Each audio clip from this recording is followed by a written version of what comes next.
de mala vida, que había sido perdonada de muchos pecados.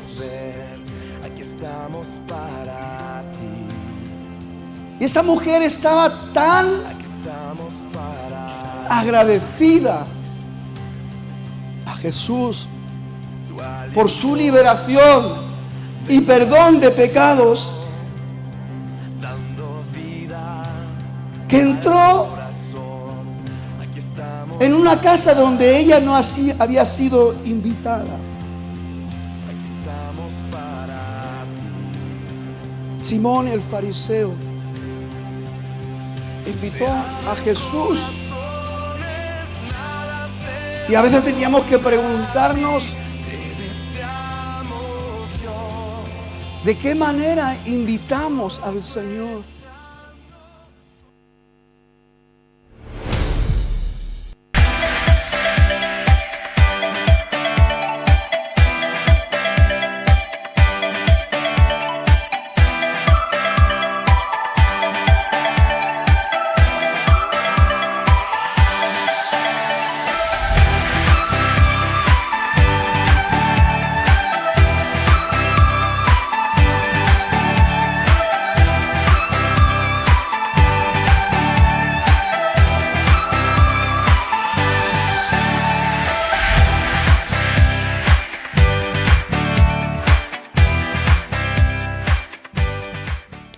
La palabra que quiero compartir con ustedes en esta tarde-noche la he titulado de la siguiente manera: amar al prójimo no es una opción.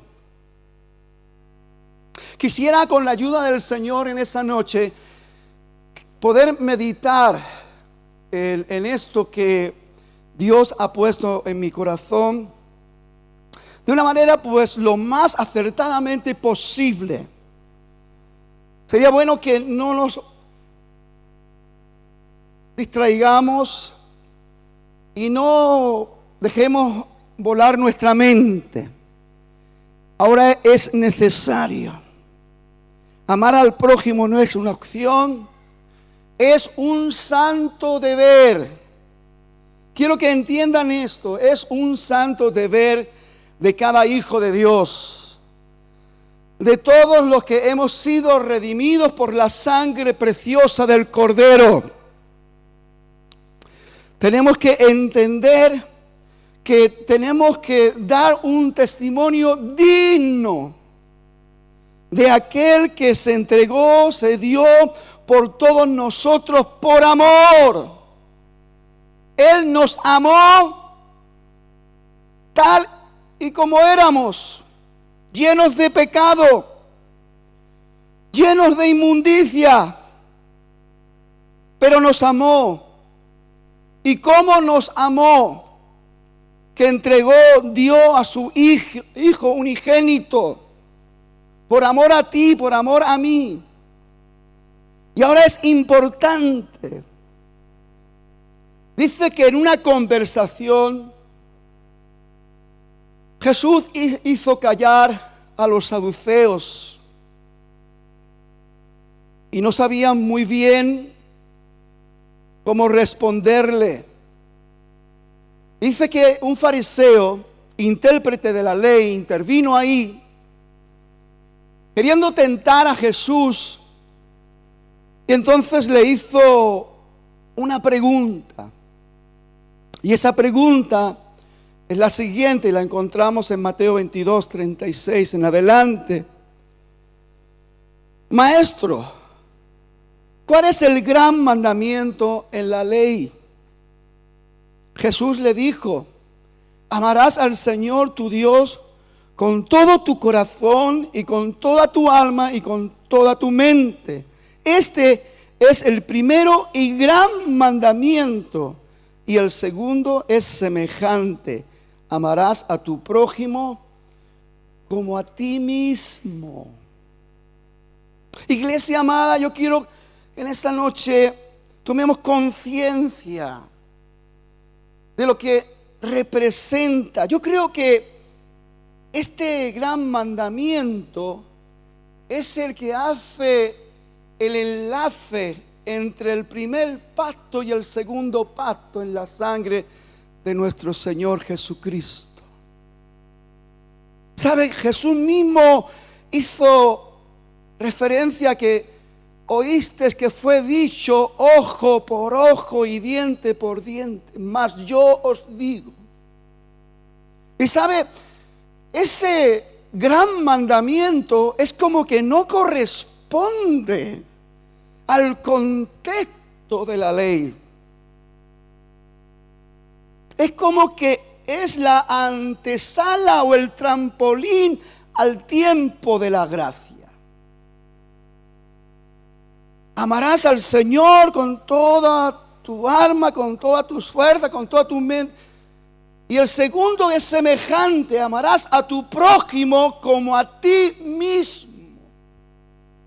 Me recuerda tanto de ese 11º mandamiento, cuando Jesús dijo: un mandamiento nuevo os doy, que os améis los unos a los otros, como yo os he amado.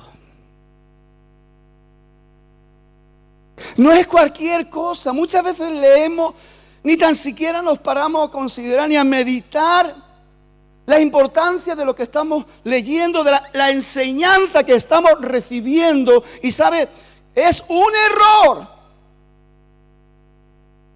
quitarle la importancia de la esencia de la enseñanza, aquello que Dios quiere que quede grabado en nuestra mente y que quede grabado en nuestro corazón. Un mandamiento nuevo os doy, que os améis unos a otros, como yo os he amado. Y usted sabe cómo nos amó Jesús. ¿Cómo nos amó el Padre? Dice que el que no escatimó a su propio Hijo, sino que lo entregó por todos nosotros.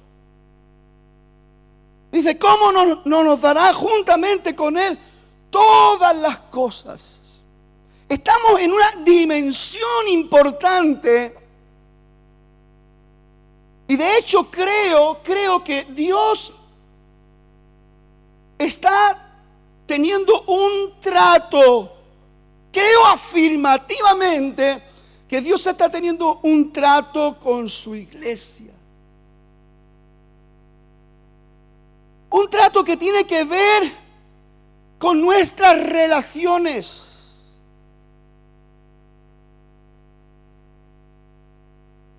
Que tiene que ver con cómo nos tratamos los unos a los otros.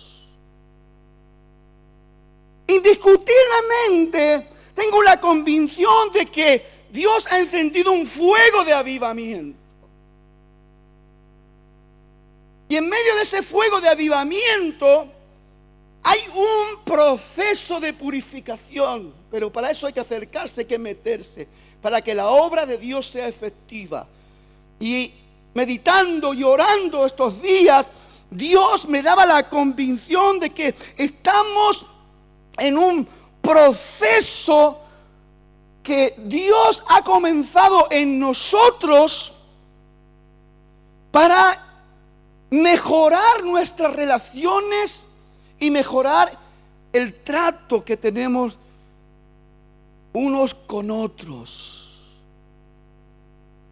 Y no valen las excusas ni los argumentos de que yo soy así, es mi carácter, es mi manera, es mi forma.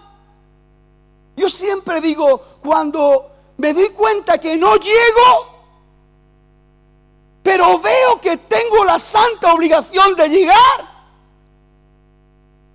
hago de tripas corazón.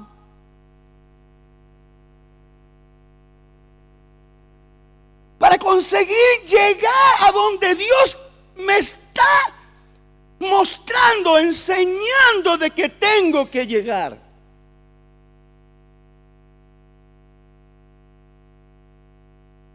Amar al prójimo no es una opción. No es que yo diga, no, es que paso de esta persona. Me da igual. Me cae mal.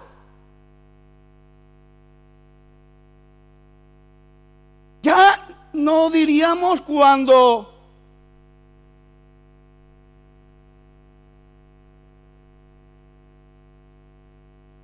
manifestamos ciertas actitudes hacia la gente nueva, porque esto también forma parte, no solamente de un trato de Dios en nuestras relaciones y cómo nos tratamos unos a otros, sino un trato de Dios con la gente nueva.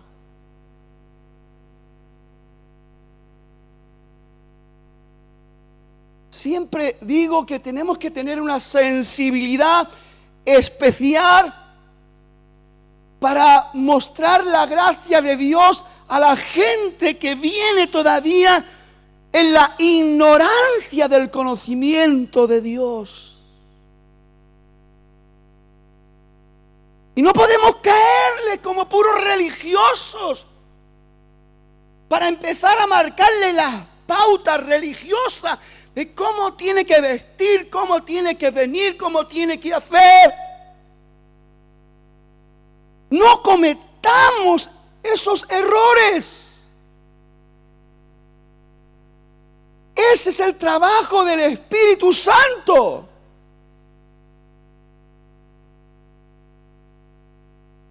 Los jóvenes pueden venir con los pelos largos, con rascas, con tatuajes, con... Déjelo ahí como viene. Y no estorbemos a nadie. Que Dios nos dé la gracia de transmitirle el calor espiritual de Dios, el amor de Dios. Transmitirle el cariño, la atención, transmitirle la confianza de que estamos ahí para poner nuestro hombro, para apoyar, para ayudar en lo que haga falta.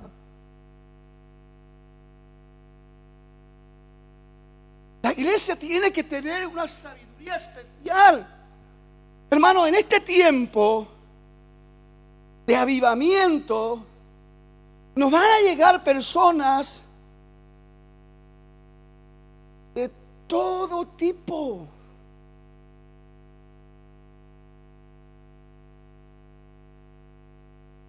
Personas con problemas, con situaciones.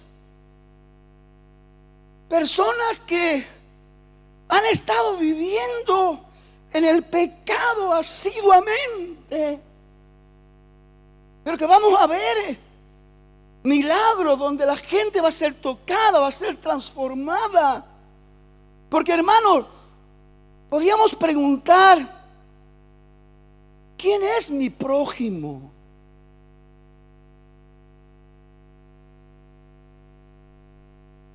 Nuestro prójimo, tu prójimo, mi prójimo, es toda persona que vive y está pisando sobre la tierra.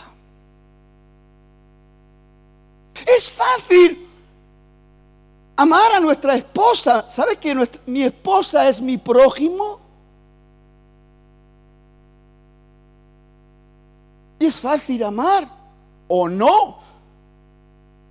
Hay quien la maltrata, hay quien se lleva mal. Esto no entra dentro de un contexto de un verdadero cristiano. Hay maltrato físico y hay maltrato psicológico que lamentablemente y tristemente se está moviendo dentro de lo que es el pueblo de Dios. Dios juzgará todas las cosas. Porque acuérdense, mire hermano, usted vea lo que vea, no juzgue a nadie. La palabra de Dios dice, mire, cuando usted vea algo que no le gusta, que no le cuadra de una persona, de un hombre, una mujer, un matrimonio, una familia, usted no juzgue, no critique, no chismee. Si usted tiene un corazón realmente conforme al corazón de Dios, usted va a orar. Usted va a interceder.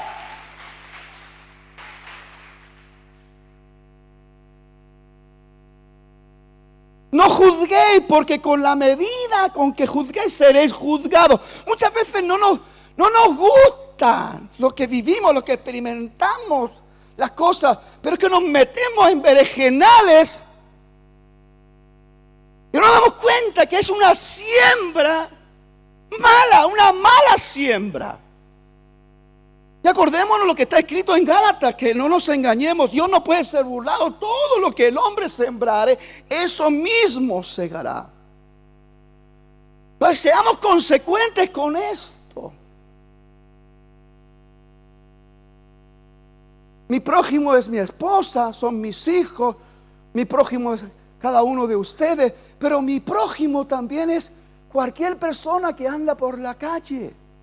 Mi prójimo puede ser un ladrón. Mi prójimo puede ser una prostituta. Mi prójimo puede ser un homosexual o una lesbiana. Mi prójimo, y yo, la lista es tan extensa, pero es mi prójimo.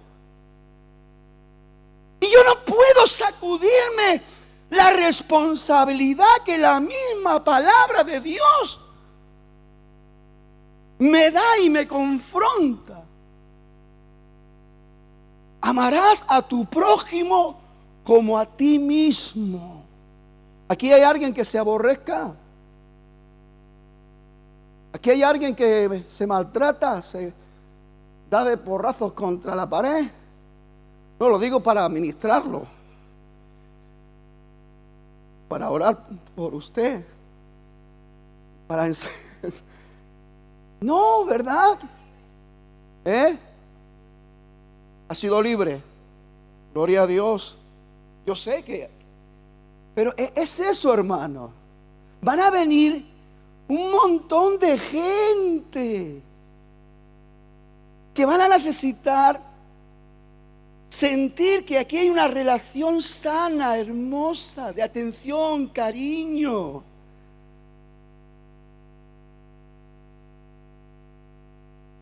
Que no les reprochamos, que no andamos con el chisme por ahí. Mira este y fíjate.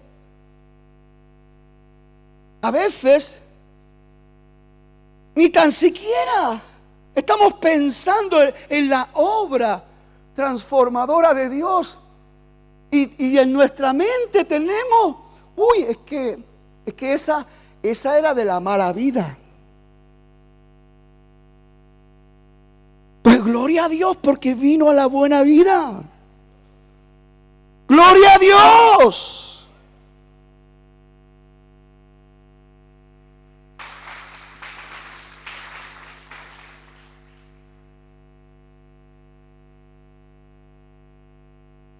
A veces ese sentido de la religiosidad y el legalismo en las personas que llevamos años en los caminos del Señor es terrible. El daño que puede hacer a las personas que vienen para ser restauradas, para alcanzar la salvación, para recibir de parte del Señor esa gracia bendita. Y estamos ahí, más que ayudando, estamos siendo de tropiezo muchas veces. Tenemos que meditar en todo esto. Yo he tenido que sacudirme de muchas cosas y estoy en un trato muy personal, porque a veces nuestra mentalidad de algunas cosas, pues nos están estorbando. Pero necesitamos una gracia especial para tratar el problema de la homosexualidad.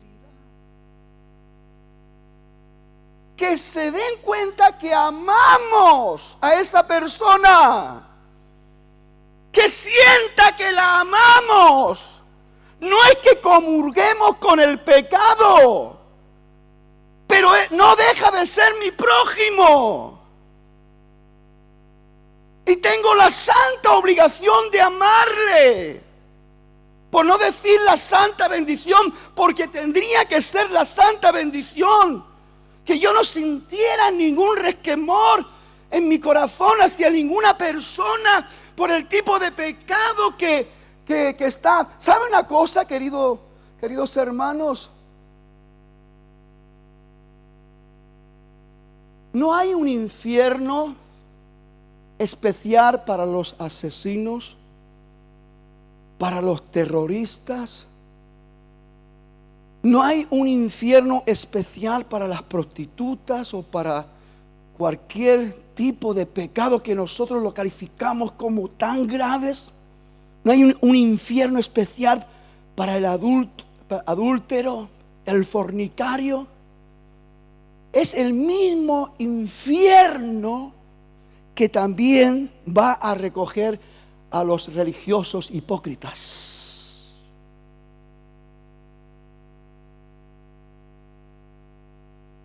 El mismo infierno. Y usted sabe que en el cielo entrarán muchos que fueron ladrones, violadores. ¿Cómo es posible? Ahí está el bloqueo. Ahí está el perjuicio que muchas veces está ahí y que no somos capaces de entender las cosas como se deben de entender. Pedro fue uno de los discípulos del Señor y aprendió cosas tan grandes y tan maravillosas al lado de Jesús. Pero cuando Jesús ya fue ascendido a los cielos, Pedro se tuvo que encontrar con una gran responsabilidad, porque prácticamente él ejerció el liderazgo en Jerusalén. El primer tiempo del desarrollo, del nacimiento de la iglesia. Pero Pedro tuvo que aprender cosas sumamente importantes. No bastó los 3 años que estuvo al lado del maestro, no bastó con todas las enseñanzas, porque no había entendido ni lo que es la profundidad de la misericordia de Dios, de la gracia de Dios, el amor de Dios. Todavía tenía la idea de que la salvación era para los judíos. Todavía tenía la idea del monopolio de la salvación para los judíos. Y Dios tuvo que prepararlo. ¿Y de qué manera lo preparó? Dice que estaba en casa de un Simón el curtidor. Cuando tuvo hambre, estaba en la azotea. Hace poco creo que Eli predicó de este tema. Y vio ese lienzo con todos los animales inmundos. Y vino la voz del cielo que dijo: Pedro, mata y come. La respuesta de Pedro: Señor, yo nunca, jamás he comido nada común ni inmundo.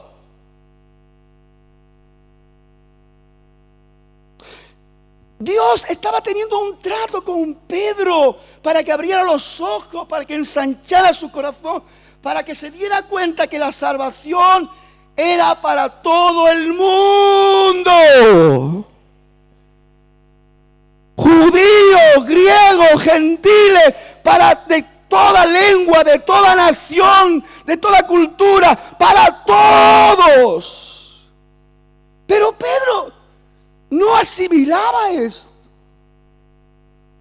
Y tuvo que tener esa preparación, que es lo que yo ahora siento fuertemente en mi espíritu. Estamos en un tiempo de preparación. El fuego está encendido y el fuego está ahí. Y hay una obra para cada uno de nosotros. Una obra de transformación, de cambio real, poderoso y glorioso. Que cuando salgamos de ahí, de esas llamas, salgamos completamente transformados, con una visión amplia, con un corazón extenso para amar y un corazón para servir al Señor con todas las fuerzas.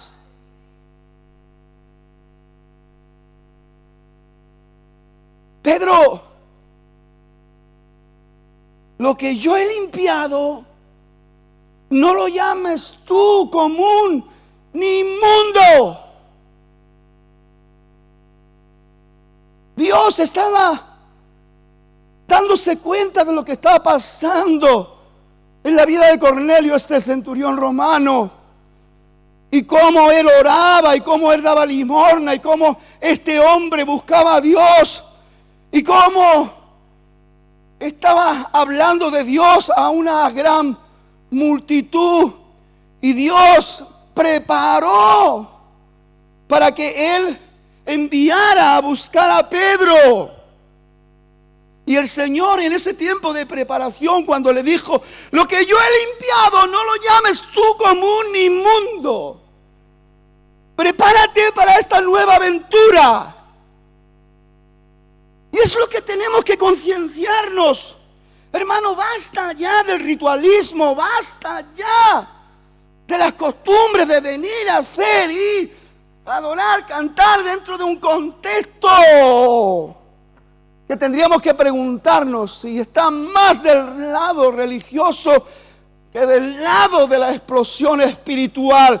Tenemos que preguntarnos y tenemos que tener respuestas delante de Dios, porque basta ya de caer en la hipocresía religiosa. Necesitamos meternos, se necesita fe, convicción. Pero hermano, ahí estancados, parados, ahí ver cómo el tiempo pasa y cómo las cosas no se mueven y cómo las cosas no suceden, así no alcanzamos lo que Dios tiene para nuestras vidas. Si Dios ha dicho que hay un fuego encendido y que no nos quedemos alrededor para calentarlo, que hay que meterse para recibir esa transformación, ese cambio y esa gloria que Dios tiene preparada para nuestras vidas. Pero hay que meterse.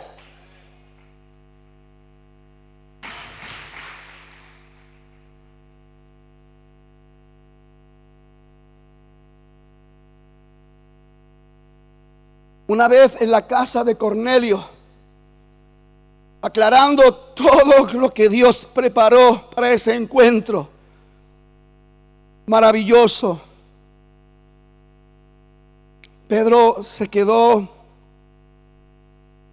maravillado como Dios hace las cosas, mueve las cosas. ¿Cuánto creen que Dios está haciendo y moviendo cosas para cumplir su propósito en nuestras vidas, en su iglesia? ¿Cuánto lo creen? ¿Cuánto lo creen?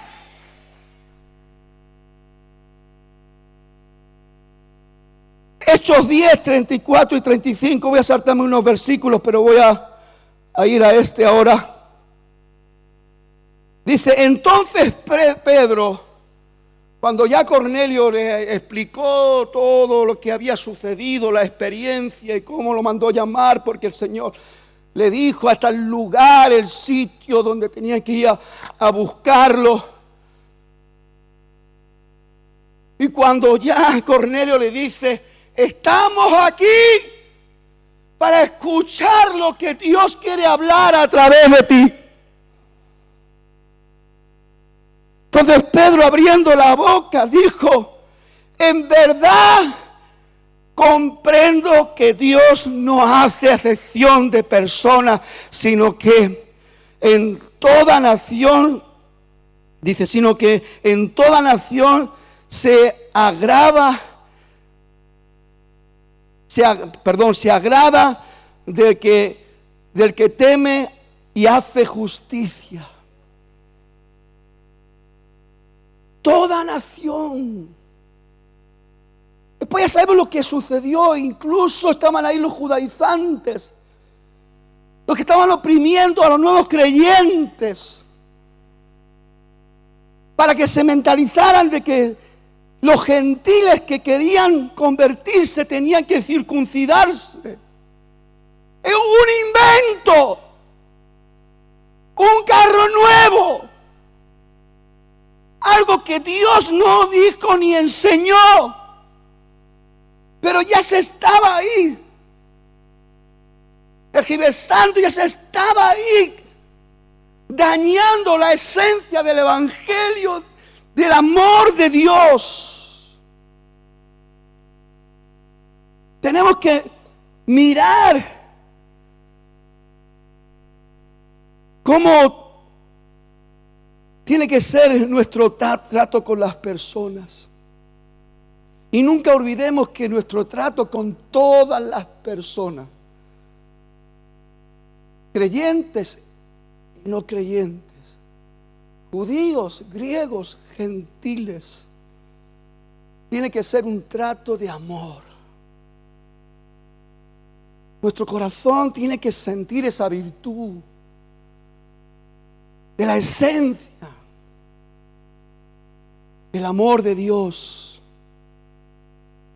Sentir pasión y compasión por las almas que todavía no conocen a Dios. Y llegarlas a amarlas de tal manera como nos amamos a nosotros mismos.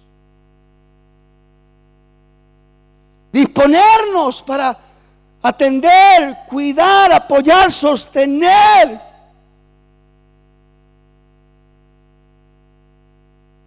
Como si lo hiciéramos para nosotros mismos.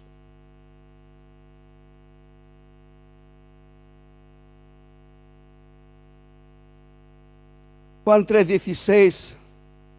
Qué tremenda palabra. Dice, porque de tal manera amó Dios al mundo, que ha dado a su Hijo unigénito, para que todo aquel que en Él cree no se pierda, mas tenga vida eterna.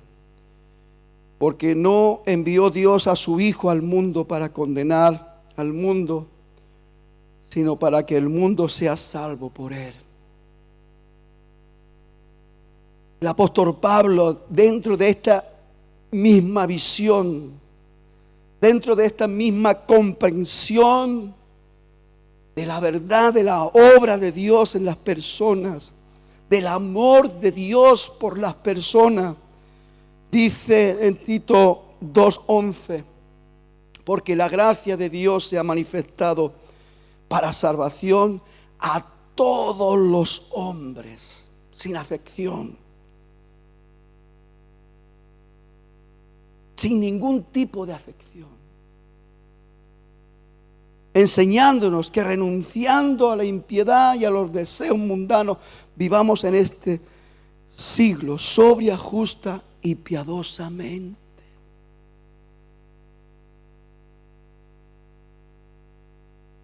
Cuando se convierta un ladrón en esta casa, no me lo mire como un ladrón. No me lo trate como un ladrón. Si se convierte un violador, no lo mire como un violador, ni lo trate como un violador. Yo sé que la mente es muy ligera, nos puede llevar a campos muy negativos. Pero usted y yo tenemos que ser ministrados por el amor de Dios, el amor que cubrirá multitud de pecados. El que ama no proclama el pecado de la gente, lo cubre.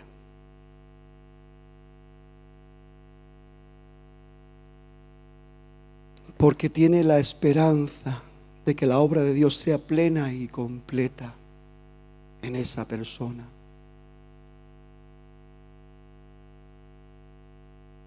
Si se convierte en una prostituta, no me la mire como una prostituta, ni me la trate como una prostituta. Cuando nos convertimos a Cristo y somos hijos de Dios, somos herederos de Dios y coherederos con Jesucristo. Una persona en cuestión de minutos puede tener los mismos derechos legítimos que usted que lleva 40 años en la iglesia.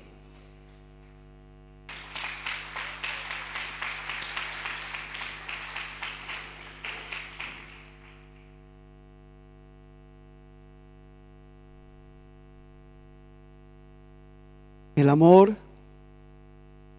amor de Dios siempre lleva fruto. Y buen fruto. El amor de Dios nos aleja y nos aparta de la contienda, de los pleitos. Nos aparta y nos aleja de convertirnos en jueces.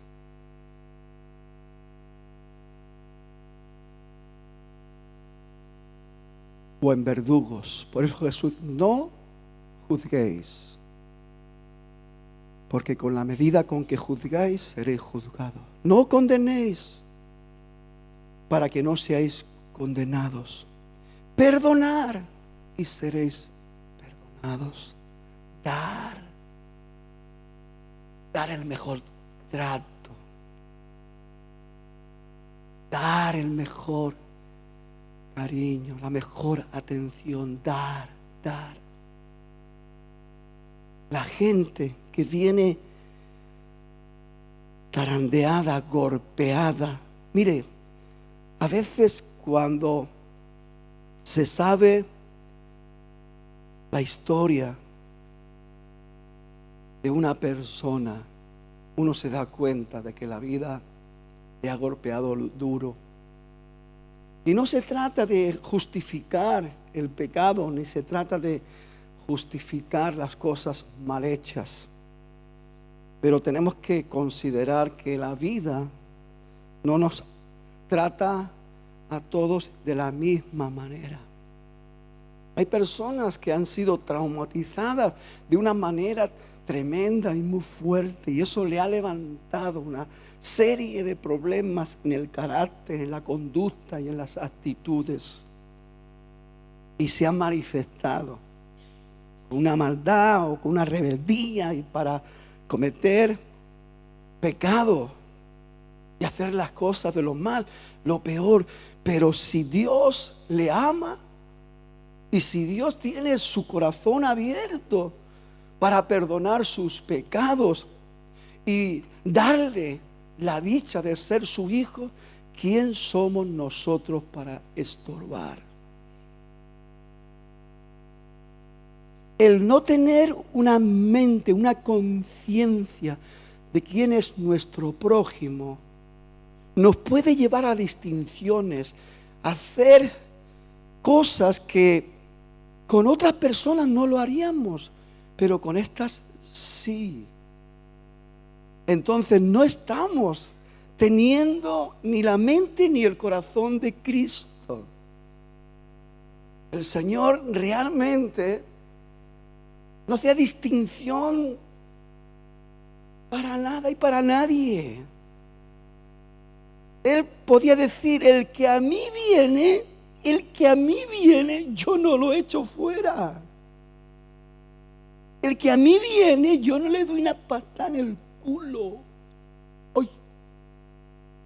¿Qué es lo que muchas veces hacemos cuando no tratamos a la gente como se merece? Aunque venga con esa imagen, aunque usted sepa su historia, aunque usted sepa su pecado,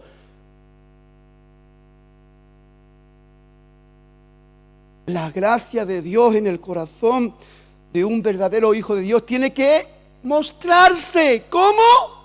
Amando. Amando a nuestro prójimo. Sin hipocresía, sin mentira. Amándonos como nos amamos a nosotros mismos. Sin ningún tipo.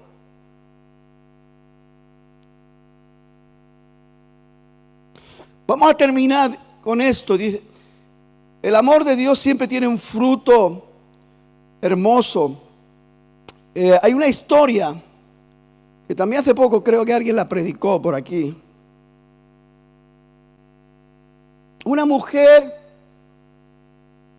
de mala vida que había sido perdonada de muchos pecados. Y esta mujer estaba tan agradecida a Jesús por su liberación y perdón de pecados, que entró en una casa donde ella no había sido invitada. Simón el fariseo invitó a Jesús. Y a veces teníamos que preguntarnos: